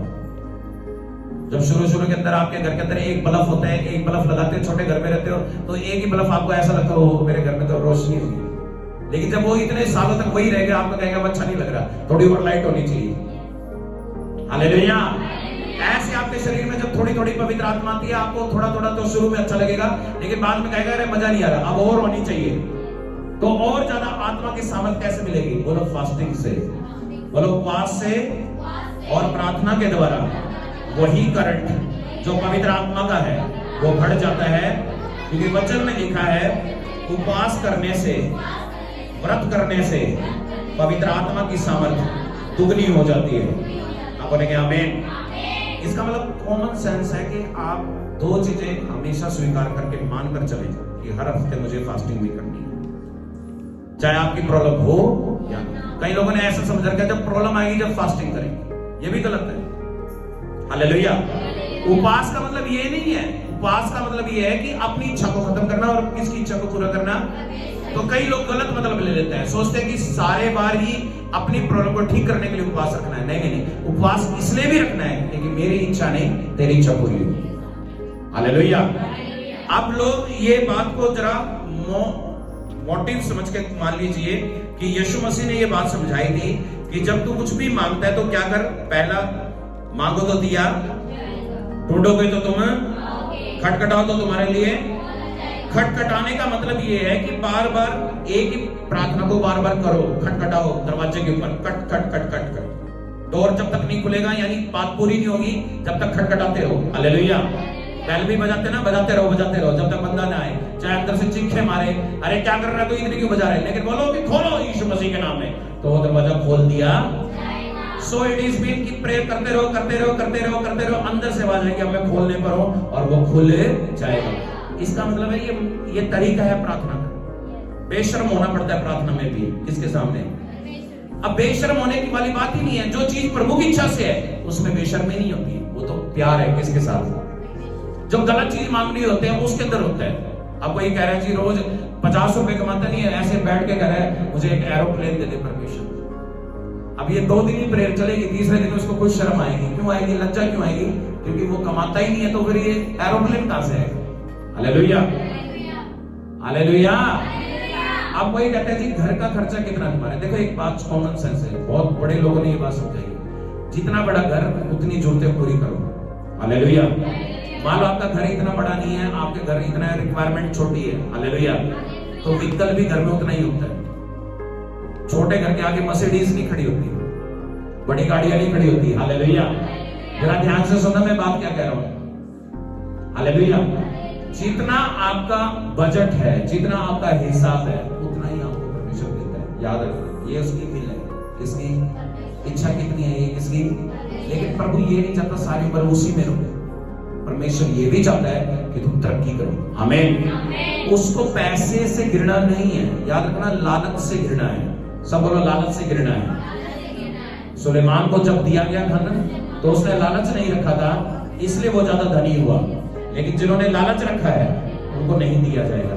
आप सब बोलेंगे आमीन। यानी प्रभु की एक शर्त है कि मैं धन दे सकता हूं तुम्हें जितना तुम मांगते हो, लेकिन उसमें पहला हिस्सा प्रभु को, दूसरा हिस्सा अपने परमेश्वर की मुरादें पूरी करने में, कि प्रभु का काम भी करना है। आमीन। फिर परमेश्वर धन की कोई कमी नहीं छोड़ेगा। विचारों के अंदर पवित्रता है, सच्चाई है, घर के अंदर कोई भी आप गड़बड़ नहीं करते, सब अच्छी तरह से जी रहे हैं, तो परमेश्वर को पता है कि ये व्यक्ति किसके कहने पर चल रहा है? मेरे कहने पर चल रहा है। अब जो भी मेरे नाम से मांगेगा मैं इसको दूंगा, क्योंकि इसने सारे वचन को क्या किया है? कंप्लीट किया। हालेलुया। वचन कहता है कि अब्राहम जब परमेश्वर के पास आया था तो 75 साल का था। जब यीशु ने, यहोवा ने उसको कहा कि मैं तुझे व्यक्ति बनाने वाला हूं कि सारा संसार तेरे नाम को लेगा और तू सब जातियों का पिता ठहरेगा। और तब उसको कहा कि मेरी उपस्थिति में क्या होता जा, तू सिद्ध होता जा। क्या होता जा? आपको समझ में नहीं आया, कई लोगों को समझ नहीं पाते। सिद्ध होने का मतलब है एक भी कमी नहीं होनी चाहिए जीवन में। जब हम मसीह में आते हैं बहुत कमियां होती हैं, धीरे धीरे 1 साल 2 साल सारी कमियां खत्म होती जाती है, धीरे धीरे। Hallelujah, hallelujah. पहले गाली देते थे, अब पहले साल में गाली बंद हुई है, दूसरे साल में नशे बंद हो गए, तीसरे साल में व्यभिचार बंद हो गया, चौथे साल में, अरे 10 साल में देखा तो पूरी फिल्म बदल चुकी है। बंदा ही पहचान में नहीं आ रहा कौन है। किसने बदला? और कैसे बदला? प्रार्थना से, विश्वास से। हालेलुया। जब व्यक्ति पूरा चेंज हो जाता है, 10 साल के अंदर जब परमेश्वर ने उसका सब कुछ बदल दिया, कैरेक्टर, जीवन, तो अब आगे का जो जीवन है, जो बाकी जो चीज रह गई है, वो कौन पूरा करेगा? फिर ये श्योर शट है, 100% है। जब शुरुआत करी है, प्रभु की एक बात अच्छी है, जो जब शुरू करता है किसी के जीवन में, एंड भी वही करता है। हालेलुया। ना तो वो काम शुरू ऐसा नहीं करता, वो बीच में छोड़ देगा। आमीन। अगर उसने छू लिया किसी को तो वो उसका एंड भी अच्छा करेगा। आमीन, हालेलुया। अब ये बात कंफर्म करना कि जब परमेश्वर ने यहां पर यीशु मसीह ने कहा कि मांगो तो दिया जाएगा, ढूंढोगे तो पाओगे, खटखटाओ तो तुम्हारे लिए खोला जाएगा, तो उसका मतलब ये है कि मांगो जो प्रभु की इच्छा के अनुसार मांगो। ढूंढो यानी ये बात को ढूंढो कि तुम कितना वचन को मानते हो, कितने धर्म के मार्गों पे चल रहे हो। फिर खटखटाओ, फिर रोज क्या करो? वही प्रेयर करो जो तुम्हें चाहिए। हालेलुया। फिर 100% तुम्हें दिया जाए। हो सकता है, देखो सुनो मेरी बात, कई बार शुरू में लोगों को कंफ्यूजन आता है। मेरी अपनी लाइफ के अंदर क्या हुआ था कि जब मैं बार बार प्रे कर रहा था अपने घर वालों के लिए कि मेरे घर के सभी लोग विश्वास में आ जाए, उद्धार पा ले, उल्टा क्या हुआ, मैं जितनी प्रार्थना करता उतनी लड़ाई और बढ़ती। मान लो आपका हस्बैंड ही नशे कर रहे हैं और आपने उसके लिए उपवास रखने हैं, प्रार्थना करनी है, मेरा पति नशों से आजाद हो जाए। जिस दिन आपने ज्यादा उपवास करा, जितनी ज्यादा प्रेयर की, उस दिन पहले 1 बोतल पी रहा था, अगले दिन जिस दिन उपवास करा उस दिन 2 बोतल पी गया है। ये कौन है? डेविल है। पीछे कौन है इसके? दुष्ट आत्मा है। वो ये डालना चाह रहा है तुम्हारे मन में, जो तू प्रेयर कर रहा है वो गलत है। आपकी प्रेयर में कुछ ताकत है ना, इसलिए उसने 2 बोतल पी है। हालेलुया, अरे हालेलुया। वो तुम्हारे मन को क्या करना चाहता है? हराना चाहता है, तुम्हारे मन के ऊपर काम करना चाहता है कि यीशु के अंदर कुछ नहीं है। और ये जब आपके मन में आने लग जाता है ना, फिर आपकी प्रार्थना धीरे धीरे कम होने लग जाती है। पहले आप बहुत इंटरेस्ट से प्रेयर करते थे, 3 घंटे आराम से बैठ जाते थे, अब आपका मन नहीं लग रहा है, अरे ऐसा लग रहा है नहीं होगा कुछ, चलो भाई 1 घंटा ही करेंगे। फिर 1 घंटा भी धीरे धीरे 20 मिनट पे आ गए, फिर थोड़े दिनों में क्या गया, रोटियों के ऊपर ही धन्यवाद कर रहे हैं और कुछ नहीं कर रहे। हालेलुया। आपको मेरी बात समझ में आई? आपका युद्ध मांस और हड्डियों और लहू से नहीं है। किससे है? शैतान और दुष्ट आत्माओं से, जो हवा की तरह है। हवा से लड़ने वाला हवा में मुक्के नहीं मारता, हवा में मुक्के लगते भी नहीं है। उनसे लड़ने के लिए आपको पवित्र आत्मा चाहिए। हालेलुया। जब पवित्र आत्मा आपके साथ रहेगा, बोलो यीशु जब मेरे साथ रहेगा तो मेरी लड़ाई को खुद लड़ेगा और जितवाएगा भी वही। जब मैं वचन पे चलता हूं तो वो मेरी बात को मानेगा भी, क्योंकि वचन में लिखा है जो उसकी आज्ञाओं को मानता है वो उसके मनोरथ को भी पूरा करता है। जो भी वो उसके नाम से मांगेगा उसको वो भी दिया जाएगा। अब सब बोलेंगे आमीन, हालेलुया। तो आपको क्लियर हो गया ये बात? कितनों को आज समझ में? थोड़ा जल्दी दिया वचन, लेकिन समझाने के लिए बहुत काफी है। हालेलुया। ये वीडियो बन गया है, आप मैं इसको नेट पे डालूंगा, आप सभी देख लेंगे। अब एक बात याद रखना, देखो एक लॉजिक है कि जब तुम्हारा बाप संसारिक बुरा होकर तुम्हें अच्छी चीज दे सकता है, तो तुम्हारा स्वर्गीय पिता तुम्हें मांगने पर अच्छी वस्तु क्यों ना। एक बात याद रखना, कभी भी छोटी चीज मत मांगा प्रभु के आगे। मत कहो कि मुझे ये चाहिए, मुझे वो चाहिए। आप कहो कि अपनी इच्छा से अनुसार दे दे मुझे। हालेलुया। कई बार आप कहते हैं जी मेरी जात में मेरी लड़के से शादी होनी चाहिए, लड़कियां करती हैं प्रेयर। अरे अपनी जात या उस जात की बात नहीं है, आपको बेस्ट देगा परमेश्वर। जब मसीह के अंदर जात पात नहीं चलती है। हालेलुया। ना तो उसमें जात देखते हैं, अब कोई यहाँ पर बैठता है चाहे वो, हालेलुया, यहाँ कम्युनिटी नहीं देखते कि वो किस बैकग्राउंड से है, पैसे वाला है या नहीं है, ये नहीं देखा जाता। ये देखा जाता है वो किसको मानता है। अब जो कोई प्रभु यीशु मसीह को मानता है वो किसका बेटा हो गया भाई? शिक्षा को मान रहे हो, उसी का है। अब आपकी किसी भी कास्ट में शादी कर सकता है, परमेश्वर की इच्छा है, लेकिन करेगा परमेश्वर अपने ही बंदों से। आमीन। लड़का लड़की जवान होते हैं, जो यंगर होते हैं, उनको पहले से प्रार्थना करनी। कईयों को पता नहीं प्रार्थना कैसे करनी है। नीति वचन में 3 जगह लिखा है कि भली पत्नी यहोवा की ओर से मिलती है। हालेलुया। अब जो घर के चॉइस करेगा बंदा, वो हो सकता है गलत रिश्ता हो जाए और फिर बाद में डाइवर्स होके घर में बैठती है, देखते हो ना। हालेलुया।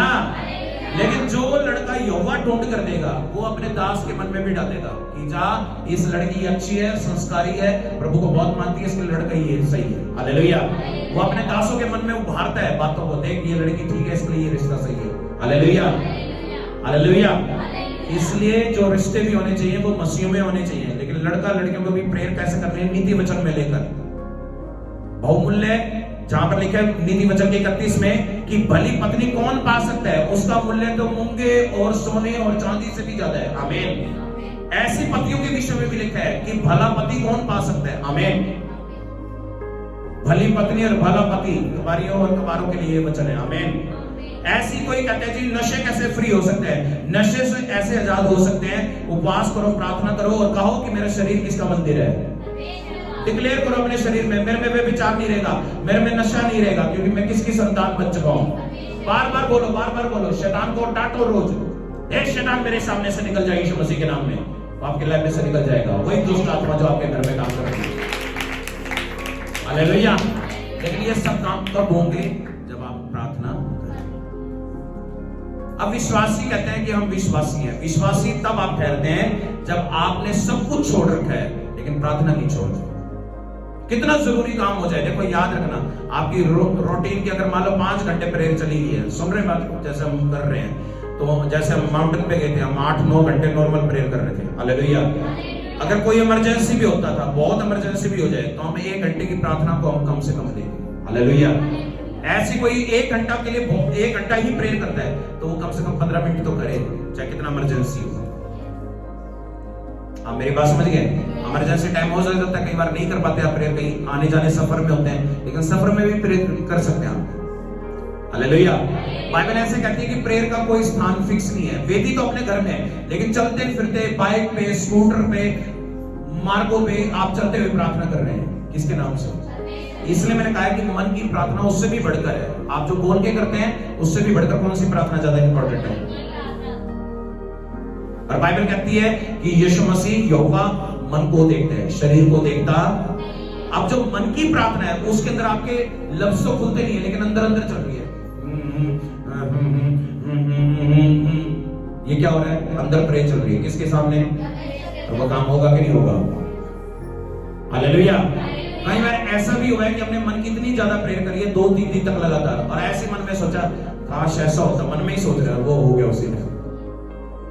इससे क्या पता चला कि मन की भी प्रार्थना, गूंगे भी होते हैं ना दुनिया में लोग, वो कैसे प्रेयर करेंगे? मन से। गूंगे तो हैं लेकिन बहरे नहीं है। सुन लिया पास्टर से, प्रेयर करनी है। अब गूंगा क्या बोलेगा? जी मैं तो बोल ही नहीं सकता। तू मन में प्रेयर कर, तेरा गूंगापन भी खत्म कर देगा परमेश्वर। हालेलुया। लेडीज उसको 16 साल से बोली नहीं थी उस चर्च में, पहली बार हालेलुया बोलकर आमीन बोल के गई थी, और ये बात आज की नहीं 6 साल हो गए इसको। हालेलुया। जब 16 साल का गूंगा बोल सकता है, लंगड़ा चल सकता है, पैरालाइज पेशेंट ठीक हो सकता है, कैंसर ठीक हो सकता है, इसी चर्च के अंदर क्या चीज नहीं करी परमेश्वर ने? आपके सामने दिखाए सामर्थ के काम। हालेलुया। बाइबल कहती है जब सामर्थ तुम्हारे बीच में आ गई है, पवित्र आत्मा तुम्हारे बीच में आ गया, तो प्रभु का राज्य भी तुम्हारे पास आ गया। अब यीशु तुम्हारे सामने खड़ा है, चाहे प्रभु का दास वचन दे रहा है, लेकिन बीच में कौन खड़ा है? पवित्र आत्मा, यानी यीशु खड़ा है बीच में। अब वो ये देख रहे हैं कि ये जो शिक्षा मेरा दास दे रहा है, देखें ये कितना वचन को मानते हैं। हालेलुया। अब प्रभु मेरी तरफ नहीं देख रहा है, अब मैं वचन दे रहा हूं तो इस समय आपको, आपकी ओर देख रहे हैं, इस समय आपके मन को देख रहे हैं इस समय कि ये वचन को सुन कैसे रहे, मानेंगे कितना? ये जाके देखते हैं इनके घरों में। हालेलुया। अब मैं तो दे जाऊंगा वचन, लेकिन देने के बाद वो आपके घरों में जाके चेक करेगा आप अकेले में क्या कर रहे हैं, ये वचन जो सुना माना या नहीं माना। हालेलुया। बोलो वचन उस प्रकार काम करता है, जैसा ही सुनो वैसा ही विश्वास लेके आओ। लेकिन जो विश्वास नहीं करता वचन पर, वो ऐसा मनुष्य है जो अपना घर बालू रेत में बनाता है, तूफान आता है, आंधियां आती है, भूकंप आते हैं, और वो घर ढह जाता है। लेकिन वो घर हमेशा बना रहेगा जो चट्टान पर बनाया जाता है, जो वचन पे बनाया जाता है, यीशु के ऊपर बनाया जाता है। और वो घर हमेशा ब्लेस रहता है जो प्रार्थना के ऊपर जीवन जिया जाता है। प्रभु यीशु के नाम में सब बोलेंगे आमीन। इतना सिंपल है। हालेलुया। और लोगों ने इतना हवा बना रखा है इस बात का, जी कितनी प्रार्थना करें, कितनी प्रार्थना करें। प्रार्थना करने वाला ढिंडोरा नहीं पीटता कि मैं इतनी देर की प्रेयर कर रहा हूं। पवित्र व्यक्ति कभी ढिंडोरा नहीं पीटता मैं इतना पवित्र जीवन जी रहा हूं। हालेलुया। जो भी कोई प्रभु के पास आए वो इस प्रकार आए कि जो उसके पास आता है वो उनको क्या देगा? प्रतिफल देगा। हालेलुया। तो आज की तरफ समझ में है कि मांगो तो दिया जाएगा, खटखटाओ तो खोला जाएगा, और ढूंढोगे तो पाओगे। समझे? आज वचन को आज नए तरीके से समझ में आया होगा। हालेलुया। अब एक बात याद रखना कि जब भी प्रार्थना करो तो किसकी इच्छा के अनुसार करना। पहली बात समझाया ना कैसे इच्छा है। हालेलुया। एक बात याद रखना, आप में गंदी बातें हैं, आप कुछ भी मांगे वो पूरा नहीं होगा। पहले गंदी बातों से फ्री हो। मैंने हमेशा समझाया कि आप व्यभिचार में हैं, गंदी सोच में, गाली गलौज करते हैं या कुछ भी कर रहे हो, उसकी एक लिस्ट बनाओ, कागज पे लिखो और घर के आगे मेन डोर पे चिपका दो। जब भी घर में एंट्री करो तो याद करो कि मेरे में इतनी कमियां हैं, और फिर उनको देख कर क्या करो? प्रार्थना करो, उपवास करके, प्रभु जी ये चीजें मेरे में रहनी नहीं चाहिए। क्योंकि तेरा वचन कहता है गंदी चीज जो हमारे अंदर है अच्छी चीज नहीं आ सकती। दो चीजें इकट्ठी नहीं हो सकती। एक ही टूटी से खारा पानी और मीठा पानी नहीं आ सकता। हालेलुया। एक ही समय में दो जीवन नहीं जिए जा सकते। गंदा जीवन और अच्छा जीवन दोनों इकट्ठे नहीं जिए जा सकते, एक में ही चलना पड़ेगा। हालेलुया। इसी प्रकार हर एक मसीह को जब प्रभु में आता है उसको वो बातें माननी ही है जो प्रभु ने कही है, चाहे तुम्हारा मन करे। तो मैं एक बार तो लगेगा फंस गया मैं, लेकिन बाइबल ऐसा कहती है, यीशु मसीह ने कहा कि धन्य है वे लोग जो मेरे पास आकर शक नहीं करते। हालेलुया। यीशु मसीह के पास आए बहुत से लोग, आए कि नहीं आए? कईयों ने उसकी शिक्षा बहुत ध्यान से सुनी, लेकिन सुनने के बाद उनका मन बहुत कठोर हो गया। नहीं जी, ये बात बहुत मुश्किल है। हालेलुया। लेकिन कईयों ने उसको हाथों हाथ स्वीकार करा। नहीं जी, प्रभु आपकी बातें बहुत अच्छी है। ये बात किसने कही? पतरस ने कही। तुझे छोड़कर जाऊं भी तो। एक बंदा आया, बहुत धनी था, कहता यीशु मसीह मुझे स्वर्ग भी दे दो प्रभु जी। बोला अच्छा स्वर्ग चाहिए? धरती पे तो मौज मार रहा है, तू अच्छे कपड़े पहनता है, अच्छा खाता पीता है, चल एक काम करिए सारा धन किसको दे दे?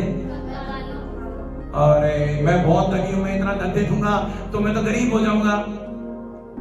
हालेलुया। और वचन में लिखा है वही व्यक्ति कुड़कुड़ाकर वापस चला गया। और यीशु ने कहा कि इस व्यक्ति को देखकर बोला अपने चेलों से कि देखो उद्धार नहीं हो सकता। देखो लोगों का उद्धार ये स्वर्ग में नहीं जा सकते। ऊंट का, फिर वो ऊंट जा रहा था साथ में से। यीशु ने कहा इस ऊंट को देखो, ये सुई के नाके में से निकल सकता है, लेकिन एक धनवान का परमेश्वर के राज्य में प्रवेश करना अत्यंत कठिन है, अधिक कठिन है। हालेलुया। कर भी सकता है प्रभु की इच्छा से। इसलिए चर्च में बहुत अमीर कम लोग आते हैं, आपने वॉच करा होगा। आमीन। गरीबों की संख्या ज्यादा होती है, इसलिए कहते हैं प्रभु यीशु मसीह गरीबों का परमेश्वर है। और एक जगह तो बिल्कुल क्लियर लिखा है, अनाथों का, विधवाओं का भी परमेश्वर। बहुत प्यार करता है प्रभु अनाथों और विधवाओं से। हालेलुया। कितनी बात समझ में आई? आई है नहीं आई है? अब इस परमेश्वर के पास रहने के लिए एक कंडीशन है कि मुझे प्रार्थना का जीवन बनाना है। आपको पता है कि कई लोग कैसे, संसारिक लोग कैसे कहते हैं, जो किस्मत में लिखेगा मिल जाएगा। ये सेंटेंस हमेशा बोलते हैं, सुना है ना आपने? और आप भी बोलते रहे होंगे, पहले मैं भी बोलता था। जब मैं मसीह बना तो मुझे ये पता चला कि जो भी कुछ हमारा जीवन बनता है वो किससे बनता है? प्रार्थनाओं से। जो हमें मिलना है वो किससे मिलेगा? प्रार्थनाओं से। जो ऐसा कोई कहता है ये तो डॉक्टर, शैतान की कोई प्रोफेसी काम नहीं कर सकती आपके ऊपर। प्रोफेसी किसी की काम करेगी तो परमेश्वर। हालेलुया। इसलिए जो तुम करते हो, जो तुम यहाँ पर दुनिया में विश्वास रखते हो, वही तुम्हारे साथ होगा। आमीन। तुम गलत बात सोचते हो, तुम्हारे साथ गलत ही होगा। तुम अच्छा सोचते हो, अच्छा करते हो, तुम्हारे साथ अच्छा ही। दुनिया की कोई ताकत तुम्हें हिला नहीं सकती, क्योंकि अच्छों के साथ, सत्य के साथ यहोवा खड़ा है।